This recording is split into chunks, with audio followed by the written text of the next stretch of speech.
Ils seront très certainement pendus aux lèvres du Premier ministre ce soir. Les artisans, les commerçants sont frappés de plein fouet par la crise et ils ont des inquiétudes concernant d'éventuelles mesures nouvelles de restrictions sanitaires. Bonjour Marc Sanchez. Bonjour. Vous êtes le secrétaire général du SDI, le syndicat des indépendants et des TPE. Vous représentez plus de 2 millions de petits patrons. Alors dans quel état d'esprit est-ce que vous trouvez à quelques heures de cette conférence de presse de Jean Castex?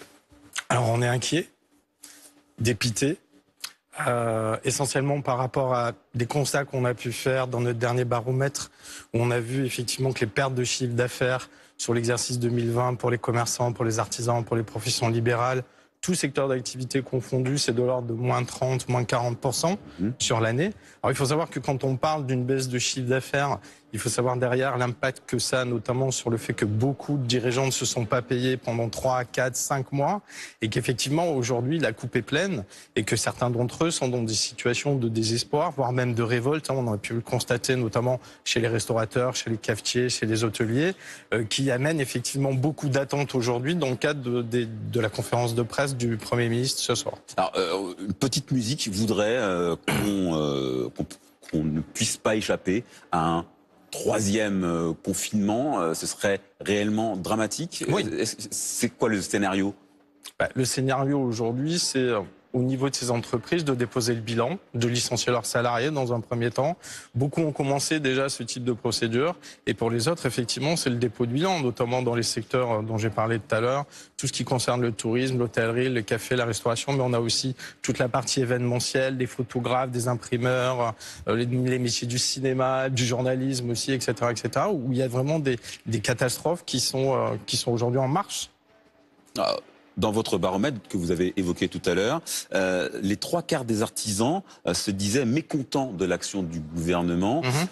Qu'est-ce qui explique ce divorce entre les indépendants et un exécutif qui essaye de gérer cette crise? Je ne suis pas son avocat, hein, mais qui essaie de gérer cette crise du mieux qu'il peut. L'écoute a toujours été présente, donc c'est pas un point qu'on constate aujourd'hui. Ce qui est reproché aujourd'hui au gouvernement de manière générale, c'est tous les bugs qu'on a pu constater. Alors on a eu la problématique des masques au départ, après on a eu la problématique des tests, après on a eu la problématique sur la mise en place des gestes barrières et notamment l'implication qu'elles avaient au niveau des restaurateurs et des entreprises qui ont été un petit peu stigmatisées. Et aujourd'hui on a le problème des vaccins. Où on a des retards à l'allumage qui ont des conséquences énormes. Parce que si on parle de reconfinement aujourd'hui, il faut savoir que le reconfinement est lié simplement au fait d'éviter l'engorgement du système hospitalier. Et ça, aujourd'hui, c'est plus compris. C'est ça le problème. Alors, dans le même baromètre, 82% des indépendants appelaient à prolonger le fameux fonds de solidarité jusqu'à juin prochain. Sinon quoi? Sinon, c'est terminé. Clairement. Alors l'idée c'est pas aujourd'hui d'avoir une possibilité d'être aidé financièrement. L'idée c'est d'avoir la possibilité de reprendre son travail. Les indépendants, ils veulent travailler, ils veulent pas être assistés. Mais le fonds de solidarité est effectivement un filet de sécurité. Il faut savoir que hormis les secteurs café, hôtel, etc., à partir du 1er janvier, les dispositifs d'aide sont arrêtés. Et à partir du mois de mars, les PGE vont devoir commencer à être remboursés.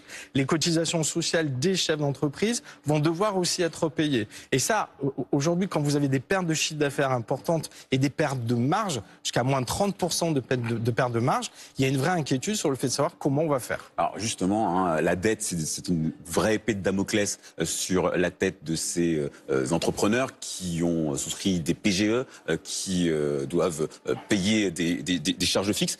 Comment on fait pour amortir le choc de la dette? Est-ce qu'on fait du crédit d'impôt pour les créanciers? Est-ce qu'on transforme une partie de la dette en fonds propres? Alors, il y a plusieurs actions du gouvernement qu'on salue d'ailleurs, notamment la volonté qui a été déclarée de Bruno Le Maire, notamment mardi, de pouvoir justement engager un nouveau report du PGE, notamment pour les secteurs de l'hôtellerie, des cafés, des restaurants, à plus de 2 ans. Donc ça, c'est plutôt positif.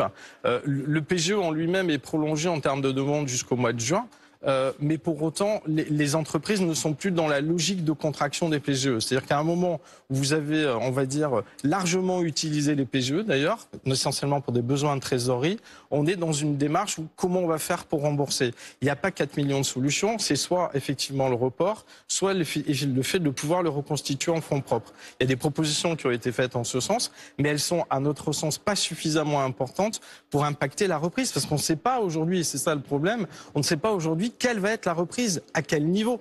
Alors, un tiers des dirigeants de très petites entreprises doutent de